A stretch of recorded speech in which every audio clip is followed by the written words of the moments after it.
Hello అండి, నమస్తే. Welcome to విజయ మా ఊరు ఆడియో బుక్స్ ఛానల్. నేను విజయలక్ష్మి. ఫ్రెండ్స్, నవల స్రవంతిలో ప్రముఖ రచయిత శ్రీ యండమూరి వీరేంద్రనాథ్ గారి తులసి నవల ధారావాహికగా మీకు అందిస్తున్నాను కదా. మరి ఈరోజు తులసి నవల ఆడియో బుక్లో 5వ భాగం వినిపించబోతున్నాను. మరి ఆలస్యం చేయకుండా కథలోకి వెళ్ళిపోదాం, పదండి.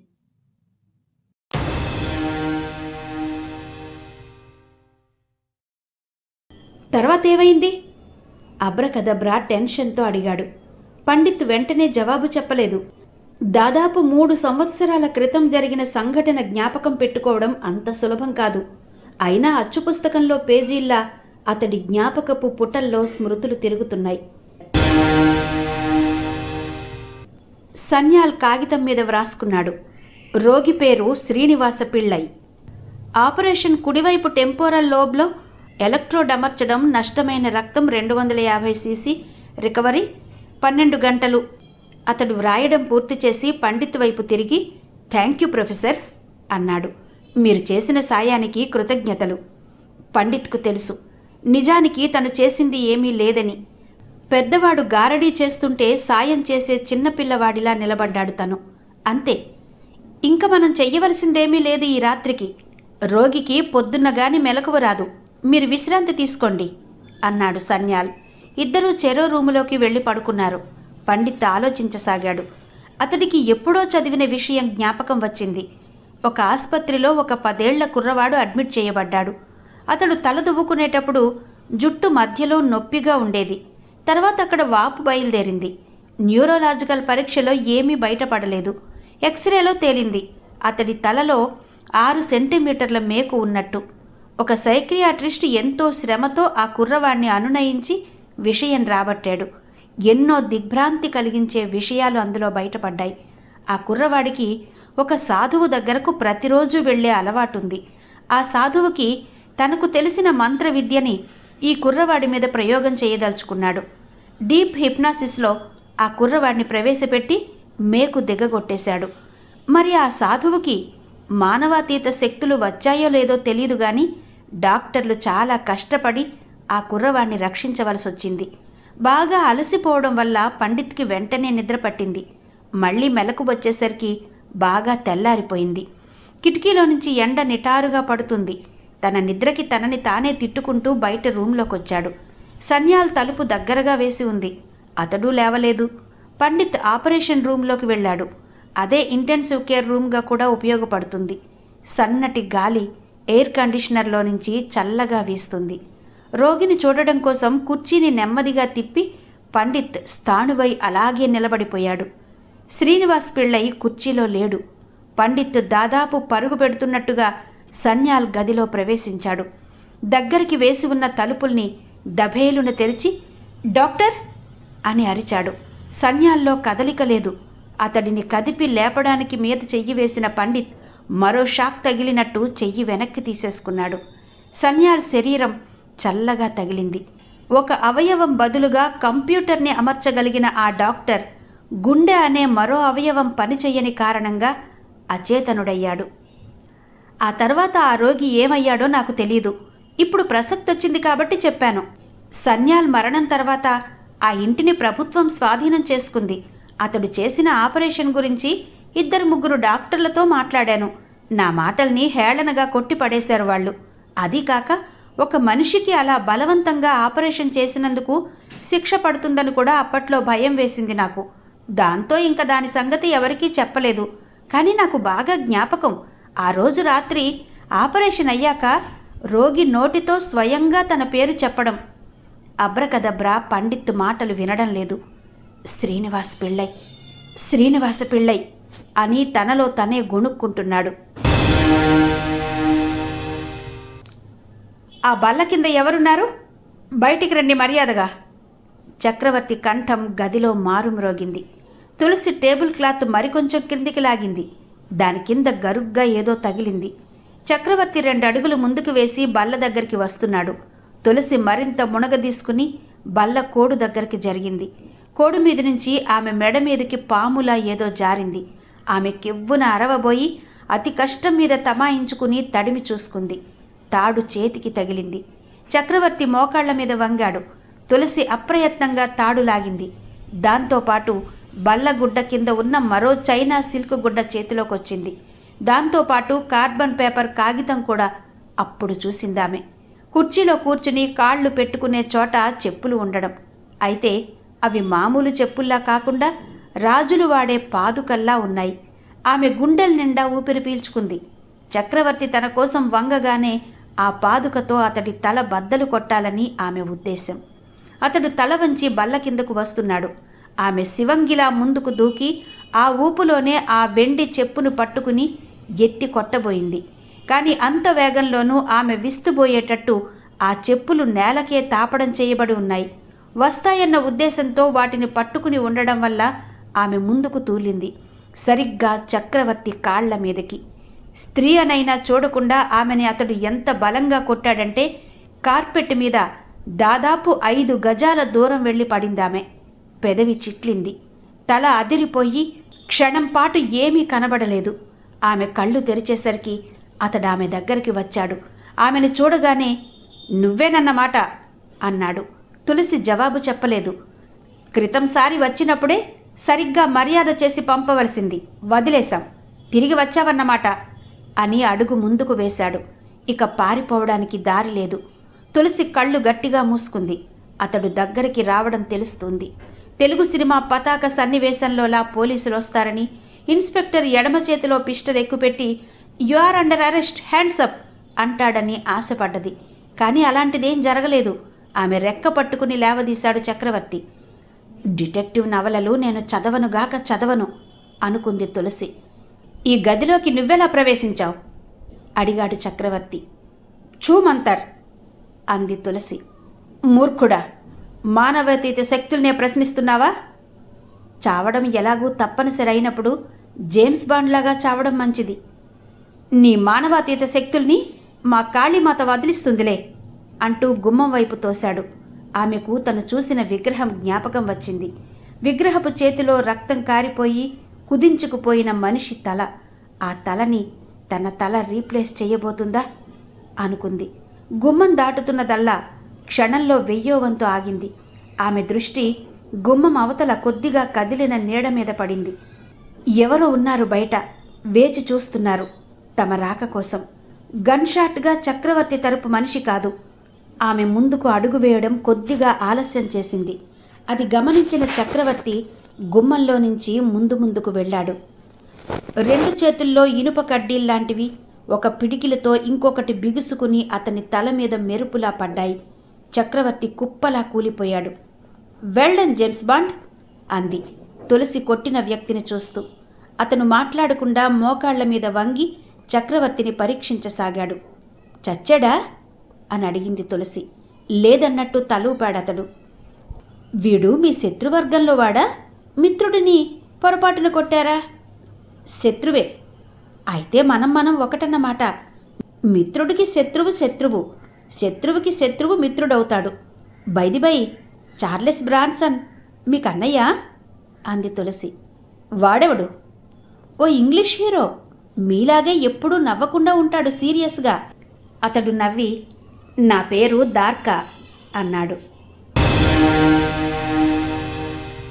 సాయంత్రం 5 అయింది.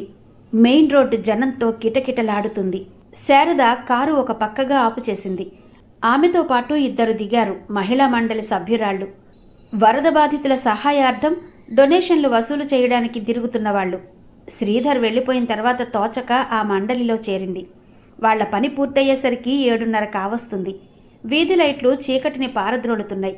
ఆమె కారు ఎక్కబోతుంటే వెనక నుండి మోచేతి దగ్గర ఎవరో తాకినట్టయి వెనుతిరిగి చూసింది. వెనకనున్న వ్యక్తిని చూసి కెవ్వున అరవబోయి తమాయించుకుంది. అతడి జుట్టు పాయలు పాయలుగా వేలాడుతుంది. గుడ్డలు పీలికలై ఉన్నాయి. గెడ్డం పెరిగి ఉంది. కళ్ళు గాజుగోళాల్లా అదోలా ఉన్నాయి. "హిహిహిహి" అన్నాడు శారదను చూసి. ఆమె చుట్టూ అతడు గంతులు వేస్తూ "దెయ్యము లేచును, కళ్ళు పీకును, తులసి పాతుము, అయినా ఆగను" అని వికృతంగా అరవసాగాడు. ఆమె కళ్ళ నిండా నీళ్లు తిరిగాయి. అంతలో వాళ్ళని రక్షించడానికా అన్నట్టు కానిస్టేబుల్ వచ్చి లాఠీతో వాణ్ణాపి దారితీశాడు. 3 ఆడవాళ్లు వడివడిగా కారు చేరుకున్నారు. "రక్తం చూడొద్దను" మట్టి తినమను, అందర్నీ రక్షించేది ఆంజనేయుడు అని అరుస్తూనే ఉన్నాడు వాడు. శారద ఇగ్నిషన్ తిప్పింది. కారు స్టార్ట్ కావడం లేదు. అంతలో ఆ పిచ్చివాడు తప్పించుకుని కారు వైపుకు పరిగెత్తుకు రావడం కనిపించింది. దుఃఖంతో నిస్సహాయంగా ఆమె యాక్సిలేటర్ టపటపా నొక్కుతూ ఇగ్నిషన్ తిప్పసాగింది. అతడు కారు కిటికీ అద్దం అవతల నుంచి మొహం దగ్గరగా పెట్టి లోపలికి వినిపించేలా అరవసాగాడు. ఖేచరి ముద్ర పట్టించు, నీ కూతురికి ఖేచరి ముద్ర, ఇలా ఇలా. కారు అద్దానికి మొహాన్ని మరింత బలంగా అదిమాడు.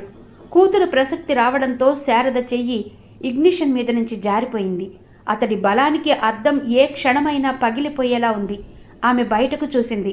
పోలీసు కారు వైపు పరిగెత్తుకొస్తున్నాడు. అద్దం అవతల పిచ్చివాడి మొహం వికృతంగా ఉంది. ఖేచరి అన్నాడు. ఆ తర్వాత ఓ అద్భుతం జరిగింది. ఆ పిచ్చివాడి నోటి మధ్య నుండి నాలుక బయటకొచ్చింది. మామూలుగా కాదు, పొడుగ్గా, ఇంకా పొడుగ్గా, పాములా. పైకొచ్చి ముక్కు మీద నుంచి పైకెళ్ళి కనుబొమ్మలు కలిసే చోట బొట్టు పెట్టినట్టు ఆనింది. కారులో ఉన్న ఆడవాళ్ళిద్దరూ కెవ్వున అరవసాగారు.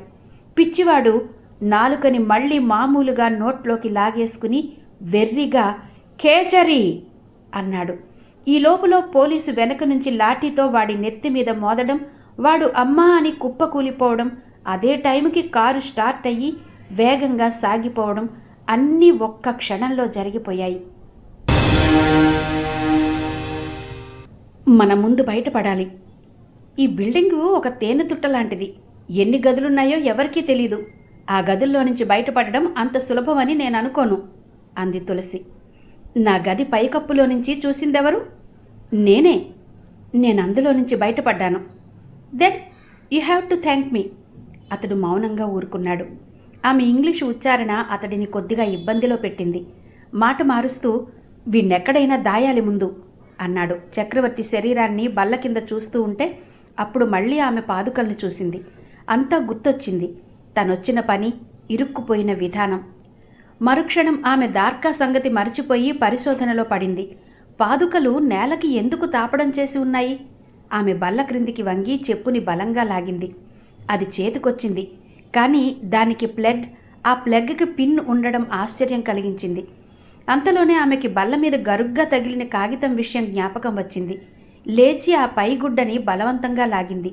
దాని కింద నల్లగా గరుగ్గా కనబడింది కార్బన్ కాగితం.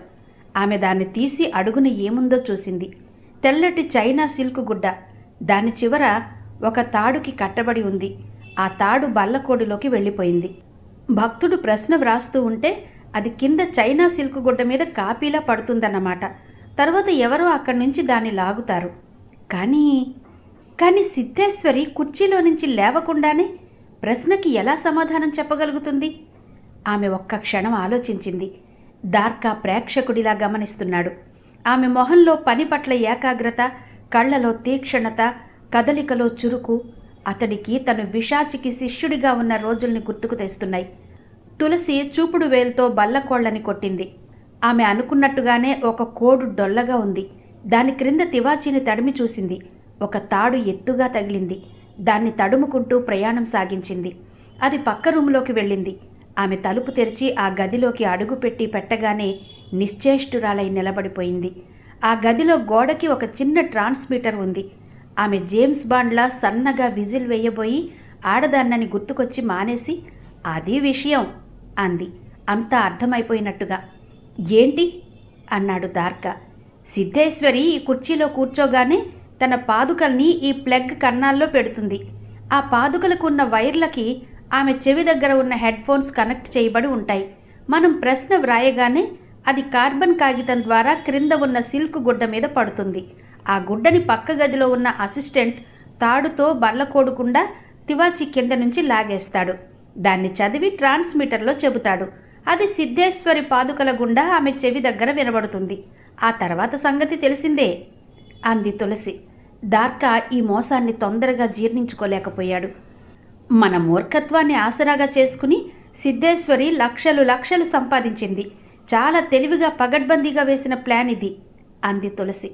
ఇంత సులభమా ఇది? తెలిస్తే అంతా సులభం, తెలియకపోతే మానవాతీత శక్తి అంది తులసి. మానవాతీతం అనగానే ఆమెకి గాలిలో ఎగిరి తనతో మాట్లాడిన పుర్రె జ్ఞాపకం వచ్చింది. పక్క గదిలోకి పరిగెత్తింది. చీకటిగా ఉంది ఆ గది. బల్లమీద పుర్రె గాజుగోళాల్లా మినుక్కు మినుక్కుమంటున్న కళ్ళు. అయితే ఈసారి ఆమె భయపడకుండా దానిని చేతిలోకి తీసుకుంది. అది ఖాళీ పుర్రె కాదు అన్నాడు వెనక నుంచి దార్క ద్వారం దగ్గర నిలబడి. ఆమె అతడి వైపు సాలోచనగా చూసింది. అతడు ఆమె దగ్గరగా వచ్చి ఆ పుర్రెను చేతిలోకి తీసుకుని నుదురు దగ్గర ఉండే చీలికని ఎడం చేశాడు. కొంచెం విడిపోగానే వేల్తో దాన్ని రెండుగా విడగొట్టాడు. కపాలం రెండుగా చీలిపోయింది. లోపల చిన్న స్పీకర్ కనబడగానే తులసి పెదవుల మీద చిరునవ్వు కదలాడింది. వంగి బల్ల కింద చూసింది. ఆమె భావించినట్టే అక్కడో కాయిల్ ఉంది.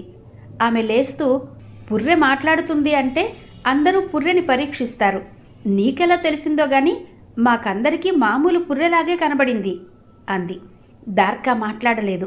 కపాలాలతో తనకున్న అనుభవం ఆమెకు చెప్పదలుచుకోలేదు. అందులోనూ పుర్రెకు ఏ వైర్ కనెక్షన్ లేకపోవడంతో అసలు బల్లని చూడాలి అన్న అనుమానం ఎవరికీ రాదు. కానీ మాటలు పుర్రెలో నుంచే వస్తాయి. నిస్సంశయంగా పుర్రెలో నుంచే. దానికి కారణం తెలుసుకోవాలంటే ఫిజిక్స్ తెలియాలి.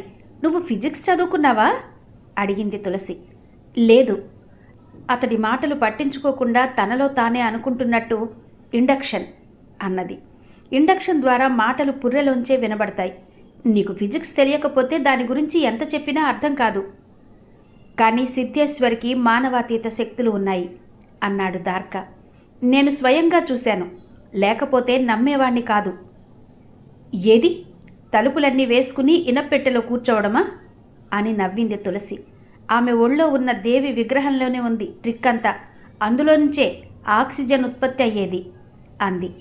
అది కాదు అన్నాడు దార్క. ఆమె నా చేతిలో నుంచి బూడిద తెప్పించింది. ఏంటి? అతను వివరంగా చెప్పాడు. చేతులు సాచి పిడికిళ్ళు మూస్తే అందులో బూడిద రావడం అంతా విని ఆమె నవ్వింది. అటు ఇటు చూస్తూ, కొంచెం బూడిద ఉంటే నేను చూపిస్తాను అంది. అతడు చుట్టూ చూశాడు. ఏమీ దొరకలేదు. అతడి దృష్టి తులసి మొహం మీద నిల్చుండిపోయింది. గుండ్రటి మొహపు నుదుటి మధ్యలో గుండ్రటి బొట్టు, కుంకుమది. అతడి దృష్టి బొట్టు మీద పడగానే ఆమె అర్థమైనట్టు కుంకుమ తడిమి చూసుకుంది. అతడి చేతులు సాచి నిలబడ్డాడు. అలా కాదు అని ఆమె అరచేతులు కిందికి ఉండేటట్టు సరిచేసి, పిడికిళ్ళు ముయ్యి అన్నది. అతడు ముయ్యగానే ఆమె తన నుదుటి నుంచి కొంచెం కుంకుమ తీసి అతడి కుడి పిడికిలి మీద జల్లి, తెరువు 2 చేతుల్ని అంది. అతడు పిడికిళ్ళు తెరిచాడు. ఎడమ చేతి మధ్యలో కుంకుమ ఉంది, మిలమిలా మెరుస్తూ. అతడు దిగ్భ్రాంతుడై, ఎలా జరిగిందిది? అరే, సిద్ధేశ్వరి కూడా ఇలానే చేసిందే అన్నాడు. తులసి చిరునవ్వుతో, ఆశ్చర్యంగా నువ్వు సారీ మీరు ఆలోచించలేదు కానీ నేను చేసిన ప్రతి పనిని జాగ్రత్తగా గమనించి ఉంటే కుడి నుంచి ఎడమ చేతిలోకి కుంకుమ ఎలా వచ్చిందో అర్థమవుతుంది అంది. అతడు కళ్ళు మూసుకుని ఒక్క క్షణం ఆలోచించి అంతా అర్థమైనట్టు నవ్వాడు. తులసి విస్మయంతో కళ్ళు పెద్ద చేసి, పర్లేదు మీకు తెలివుందే అని వెంటనే అతడి మొహాన్ని చూసి నవ్వేసి, సారీ అన్నది. అప్పటికే అతడి మొహం చిన్నపిల్లాడిలా రోషంగా ఎర్రబడింది. అంతలో దూరంగా గోడ గడియారం గంటలు కొట్టడం వినిపించింది. 1, 2 అర్ధరాత్రి అయింది అంది తులసి. దార్క ఆమె మాటలు వినడం లేదు. 9, 10, 11, 12 అయిపోయింది. ఆఖరి రోజు 12 అయిపోయింది. కాశ్మోరా నిద్రలేచి ఉంటుంది. ఇక తన చేతబడి పని చెయ్యదు. అంటే తను తులసిని పట్టుకోలేడు. తులసి దార్కా వైపు భయంగా చూసింది. అతడిలో ఉన్నట్టుండి మార్పు.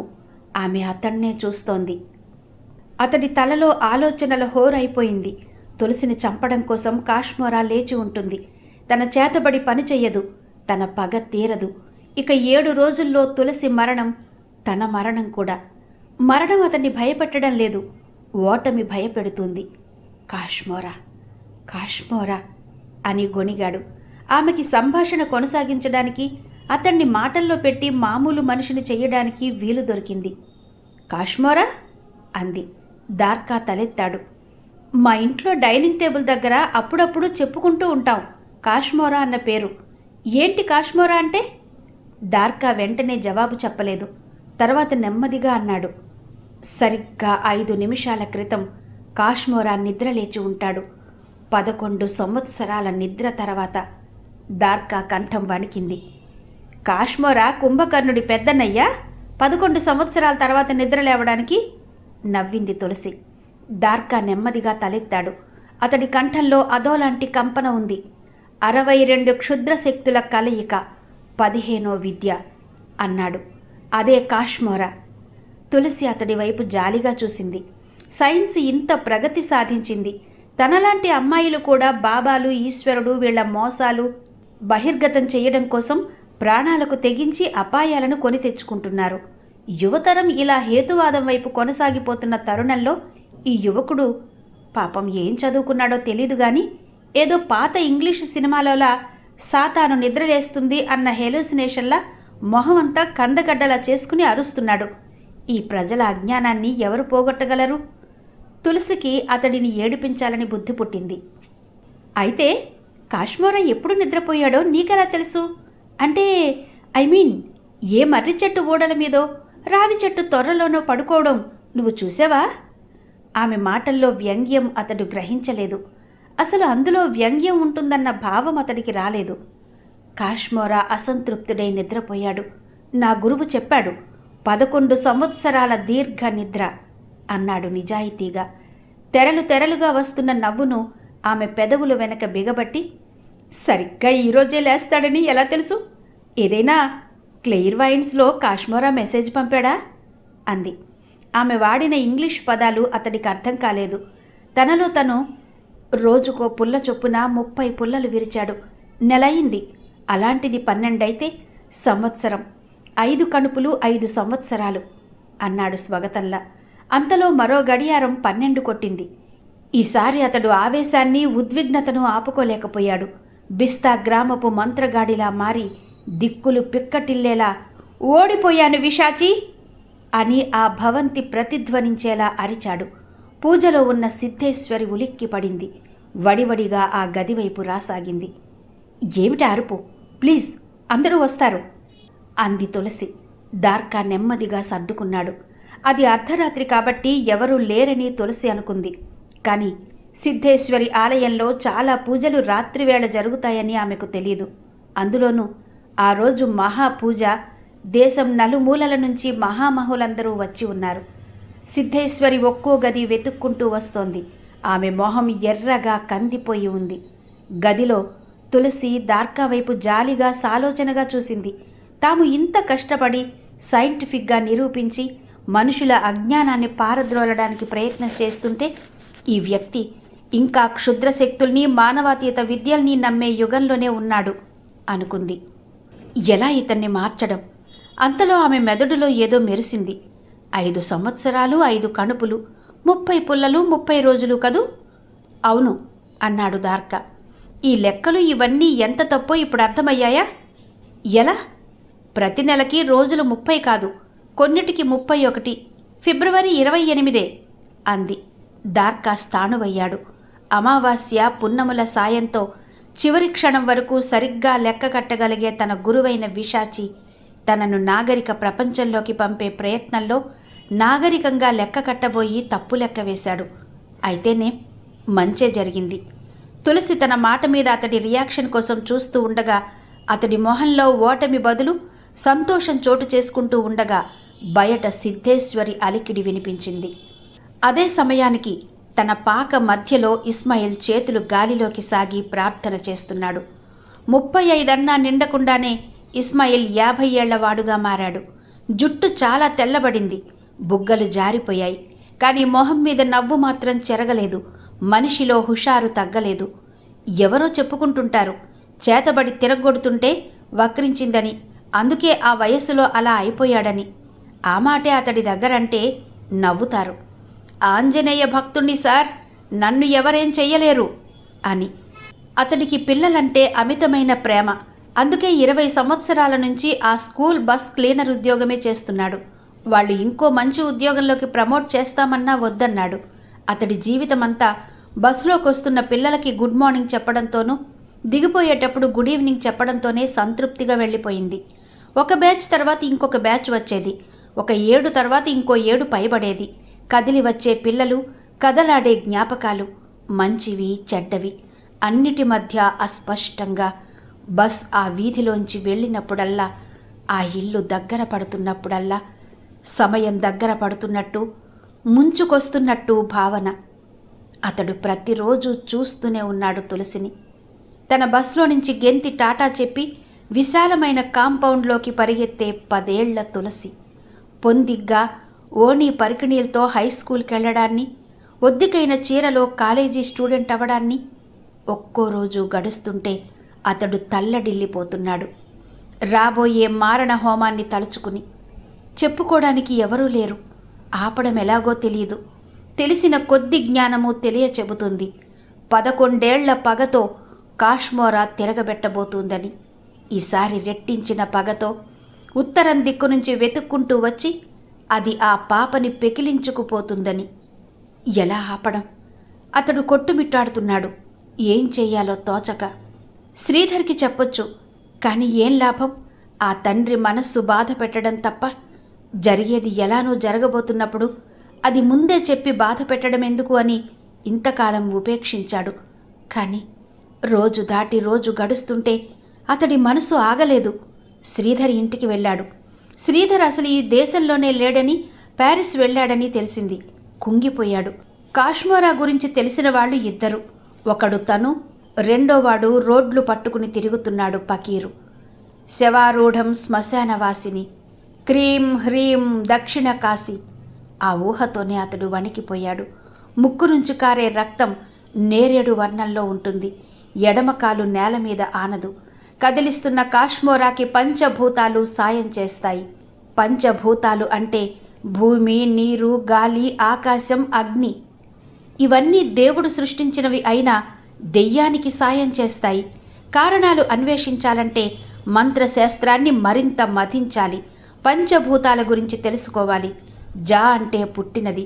పంచభూతముల నుంచి పుట్టినవి వరుసగా భూమి నుంచి మాంసం, నీటి నుంచి నెత్తురు, అగ్ని నుంచి ఆకలి, గాలి నుంచి మనసు, ఆకాశం నుంచి కామము పుట్టాయి. ఇవన్నీ క్షుద్రదేవత అంశాలు. అందుకే క్షుద్రదేవతలకి పంచభూతాలు సాయం చేస్తాయి. ఆ కారణం వల్లే దేవుడెంత గొప్పవాడయ్యాడో క్షుద్రదేవత కూడా అంత గొప్ప అయింది. ఇక కొద్ది కాలంలో, చాలా కొద్ది కాలంలో కాశ్మోరా లేవబోతుంది. అప్పుడు భూమి కంపిస్తుంది. వాయువు 1000 శవాలు కాల్చిన బూడిద తోడుగా జంఝామారుతమై కదులుతుంది. ఆకాశం రక్తాన్ని వర్షిస్తుంది. అంత వర్షంలోనూ శ్మశానం మధ్యలో అగ్ని ఉజ్వలమై వెలుగుతుంది. అగ్నికి నీరు తోడవుతుంది. ఆ 5 నుంచే కాశ్మోరా లేస్తుంది. ఇస్మాయిల్ వణికిపోయాడు. ఏం చెయ్యాలి? ఏదో చెయ్యాలి. ఆ రోజు మధ్యాహ్నం అతడు విద్యాపతి ఇంటికి వెళ్ళాడు. మొట్టమొదటిసారి తన ఇంటికి తులసి విషయమై ఆందోళన పడుతూ వచ్చిన 2 ఎప్పటికీ అతడికి గుర్తున్నారు. శ్రీధర్, విద్యాపతి. ఆ తర్వాత బిస్తా వెళ్ళిన వాళ్లలో కూడా విద్యాపతి ఉన్నాడని అతడికి తెలుసు. 11 సంవత్సరాల తర్వాత తనను కలుసుకోవచ్చిన బస్ క్లీనర్ని విద్యాపతి ఆసక్తిగా ఆహ్వానించాడు. కాలం విద్యాపతిలో బాగా మార్పు తెచ్చింది. బట్టతల, డయాబెటిస్, ఊపిరి సలపనంత పని. కుర్చీలో ఇస్మాయిల్ మునగదీసుకుని కూర్చున్నాడు. చుట్టూ పెద్ద పెద్ద ర్యాక్స్లో నల్లటి బౌండ్ పుస్తకాలు. ఎక్కడో 4-5 టైం మిషన్లు చప్పుళ్ళు. ఎదురుగా నల్లటి కుర్చీలో ఎత్తుగా విద్యాపతి. వీళ్ళెవరికీ పట్టదే. ఒకవైపు అంత ఘోరం జరగబోతుంటే ఇలా నిమ్మకు నీరెత్తినట్టు కూర్చున్నారే. ఉరుకులు పరుగుల మీద వస్తున్న ప్రళయాన్ని ఆపరేం అనుకున్నాడు ఇస్మాయిల్. చెప్పు అన్నాడు విద్యాపతి. కొన్ని లీగల్ విషయాలు మాట్లాడడానికి 5 నిమిషాల్లో ఒక పెద్ద క్లయింట్ రాబోతున్నాడు. ఆ తొందరలో ఉన్నాడతడు. ఇస్మాయిల్ వణుకుతున్న చేతివేళ్లని గుప్పెళ్లతో బిగించి పిడికిళ్ళు ఒళ్ళో గట్టిగా అదిమిపట్టి కంపిస్తున్న గొంతుతో అన్నాడు. కాశ్మోరా లేవబోతుంది బాబు, కాశ్మోరా లేవబోతుంది. విద్యాపతి నుదురు చిట్లించి ఏ కాశ్మోరా అన్నాడు అర్థం కాక. ఇస్మాయిల్ స్థాణువయ్యాడు. అంతలో విద్యాపతి ఓ కాశ్మోరా అన్నాడు గుర్తొచ్చినట్టు. తర్వాత కుర్చీ వెనక్కి వాలాడు. అయితే ఏంటి? ఈ ప్రశ్న ఇస్మాయిల్ ఊహించనిది. దాన్నాపాలి అన్నాడు తడారిపోయిన గొంతుతో ఇస్మాయిల్. ఎలా? ఆ ప్రశ్నకి సమాధానం ఏం చెప్పాలో ఇస్మాయిల్కి తెలియలేదు. ఎదుటి వ్యక్తిని మౌనం మీద ఎలా కన్విన్స్ చేయాలో విద్యాపతికి బాగా తెలుసు. అప్పుడెప్పుడో కుర్రాళ్ళుగా ఉన్నప్పుడు అడ్వెంచర్స్గా వెళ్ళి ఏదో చేశాం, తలుచుకుంటూనే నవ్వొస్తుంది, చెప్పుకోవడానికి బాగానే ఉందనుకో. కానీ మళ్ళీ ఇప్పుడు అదే చెబితే మూర్ఖత్వం అంటారు. ఆ రోజుల్లో కూడా వీటి మీద నాకు పెద్దగా నమ్మకం లేదు. సైన్స్ ఇంత అభివృద్ధి చెందుతున్న రోజుల్లో ఇంత ప్రాక్టీస్ ఉన్న లాయర్ మళ్ళీ మంత్రాలు తంత్రాలు అంటూ గ్రహ పూజలు చేయిస్తున్నాడంటే అందరూ నవ్వుతారు. లాజికల్గా ఆలోచిద్దాం. కాశ్మీర లేవకుండా ఆపడం కోసం వచ్చానన్నావు. దానికోసం ఏం చెయ్యాలో నీకు తెలీదు. మరి నాకెందుకు చెప్పడం? కేవలం సానుభూతి కోసమా లేక సాయం కోసమా అన్నాడు విద్యాపతి. ఇస్మాయిల్ మాట్లాడలేదు. ఏం మాట్లాడాలో తెలీదు. విద్యాపతి బెల్ కొట్టి గుమాస్తాని పిలిచాడు. ఇదిగో ఇతడికో 100 రూపాయలిచ్చి పంపించు అని మళ్ళీ తన పనిలో మునిగిపోయాడు. అతడే గాని తలెత్తి ఇస్మాయిల్ వైపు చూసి ఉంటే ఆ కళ్ళ నిండా నిండిన నీళ్లను చూసేవాడు. మరో క్షణం కూర్చుని నిశ్శబ్దంగా ఇస్మాయిల్ బయటకొచ్చేశాడు. గుమాస్తా 100 పట్టుకొచ్చేసరికి వరండాలో ఇస్మాయిల్ లేడు. అతడికిచ్చినట్టు రాసుకుని దాన్ని తన జేబులో వేసుకున్నాడు గుమస్తా. ఆ రోజు జరిగిన సంఘటన అతడి మనసుని కృంగదీసింది. అతడు బీదవాడే కావచ్చు, మంత్రతంత్రాలతో క్షుద్రదేవతల్ని ఆరాధించేవాడే కావచ్చు. కానీ పిల్లల మధ్య పెరుగుతున్నవాడు, పిల్లలంటే మమకారం పెంచుకున్నవాడు. తన ముందు పెరిగిన పాప ప్రాణాపాయంలో ఉంటే చూస్తూ ఊరుకోలేకపోయాడు. కానీ ఏం చెయ్యగలడు? వరదలో కొట్టుకుపోతున్నవాడు ఇంకొకడిని చూసి చెయ్యి సాచి దగ్గరకు చేరినట్టు సంతాన్ ఫకీర్ దగ్గరకు బయలుదేరాడు. ఫకీర్ ఉండేది నగరం అవతల ఏరు దాటాక పాడుపడ్డ కోటలో. అప్పుడు అర్ధరాత్రి దాటి అరగంట అయింది. ఫకీరు పగలంతా పిచ్చివాడే, మామూలుగా మాట్లాడేది ఆ అర్ధరాత్రే. అర్ధరాత్రి నిశ్శబ్దాన్ని చెదురుస్తూ బయట గుమ్మం దగ్గర చప్పుడు వినిపించగానే తులసి ఒక్క గెంతులో బల్ల కిందకి లేడిలా గెంతింది. ఇక్కడే చక్రవర్తి శరీరం ఉంది. ఆమె దాన్ని వెనక్కి వెళ్ళి నక్కి కూర్చుంది. తలుపు తీసిన సిద్ధేశ్వరిని చూస్తూనే ఆమె గుండె వేగంగా కొట్టుకోసాగింది. గది మధ్యలో దార్కా నిలబడి ఉన్నాడు. అతడిని చూస్తూనే సిద్ధేశ్వరి, నువ్వు ఈ గదిలోకి ఎలా వచ్చావు అని అడిగింది. దార్కా మాట్లాడలేదు. వెంటిలేటర్ నుంచి ఆమె దృష్టి గదిలో వస్తువుల మీద పడింది. బల్ల మీద గుడ్డ, లాగి ఉన్న కార్బన్ కాగితం, జరిపిన పాదుకలు. ఒక్కొక్క వస్తువును చూస్తున్న కొద్దీ ఆమె ముఖంలో భావాలు మారిపోసాగాయి. నిప్పులు కురుస్తున్న కళ్లతో దార్కాని చూస్తూ, ఇదంతా చేసింది నువ్వేనా అని అడిగింది. దార్కా దానికి సమాధానం చెప్పలేదు. బల్ల వెనగ్గా కూర్చున్న తులసి ఒళ్ళు చెమటతో తడుస్తుంది. ఇదంతా ఏంటి రెట్టించింది సిద్ధేశ్వరి. దార్కా నవ్వాడు. ఏదైనా ప్రశ్న కాగితం మీద రాయి సిద్ధేశ్వరి, సమాధానం చెప్తాను. ఓహో, అంతా కనుక్కున్నావన్నమాట. మూర్ఖుడా, నీ చేతిలో భస్మం నిన్ను దగ్ధం చేస్తుంది, జాగ్రత్త. నువ్వు చేతులు చాపు సిద్ధేశ్వరి, నేను బూడిదను తెప్పిస్తాను అన్నాడు దార్కా. వీళ్ళిద్దరి సంభాషణ వింటున్న తులసికి మాత్రం దార్కా సిద్ధేశ్వరిని ఇలా రెచ్చగొట్టడం నచ్చలేదు. ఆమె ఆ గదిలో ఎక్కువసేపు ఉండడం ప్రమాదకరం. సిద్ధేశ్వరి ఆవేశంతో వణుకుతోంది. ఇంతకాలం నేను రహస్యంగా కాపాడుకుంటూ వస్తున్నవన్నీ నువ్వు గ్రహించేశావన్నమాట దార్కా. నువ్వు చాలా తెలివైన వాడివి. ఇంత తెలివైనవాడు నాతో పాటు ఈ భూమి మీద ఉండడానికి వీల్లేదు. నిన్ను దేవికి ప్రసాదంగా అర్పిస్తాను. అయితే నన్ను చంపుతావన్నమాట. నిస్సంశయంగా. అన్నీ తెలిసిపోయినాయి, కానీ ఒక్కటే తెలియడం లేదు. నన్ను చంపబోయే ముందు ఆ ఒక్కటి చెప్పు. ఎందుకు నువ్విలా స్త్రీ వేషం వేసుకున్నావు? అవును, అది కూడా తెలిసింది కదూ నీకు. సిద్ధేశ్వరి నవ్వింది. వింటున్న తులసి స్తంభించింది. సిద్ధేశ్వరి స్త్రీ కాదా? ఆమె ఉత్సుకత ఆపుకోలేకపోయింది. ముందు ఉన్న చక్రవర్తి శరీరాన్ని పక్కకి జరిపి తల ముందుకు పెట్టి చూసింది. తనెంత తప్పు చేస్తుందో ఆ ఉద్వేగంలో ఆమె గ్రహించలేదు. దార్కా చూస్తూ ఉండగా సిద్ధేశ్వరి తల మీద జుట్టుని 2 చేతుల చూపుడు వేళ్లతో పాయలుగా విడగొట్టి విగ్గులో నల్లగా ఇమిడి ఉన్న హెడ్ ఫోన్స్ని తీసి బల్ల మీద పెట్టింది. ఆ తర్వాత 2 చేతులతోనూ మెడ వెనక నుంచి విగ్గును లాగేసింది. ప్రత్యక్షంగా చూస్తున్న దార్కా, పరోక్షంగా చూస్తున్న తులసి నిశ్చేష్టులయ్యారు. వాళ్ళు చూస్తున్నది ఎదుటి వ్యక్తి గుండును కాదు, మాడు ప్రదేశం నుంచి బయటకొచ్చిన వైరుని. చెవి కింద సిగరెట్ ప్యాకెట్ సైజులో ఉన్న radio active isotope plutonium 239 oxide ప్యాకెట్ని. ఇవన్నీ దాయడం కోసం దార్కా, నేను స్త్రీగా తయారయ్యాను. అది కాక యోగుల కన్నా యోగినులకు భక్తుల నుంచి ఎక్కువగా గౌరవం లభిస్తుంది ఈ దేశంలో అంది. తులసి తన కళ్ళ ముందు దృశ్యాన్ని నమ్మలేకపోతోంది. సిద్ధేశ్వరి మగవాడు. అంతేకాదు, అతడి మెదడులో ఏదో మిషన్ ఉంది. సిద్ధేశ్వరి యోగిని అని నమ్మడం కన్నా ఇది మరింత భయంకరంగా ఉంది. అతడి గుండు మీద వైర్లు వికృతంగా ఉన్నాయి.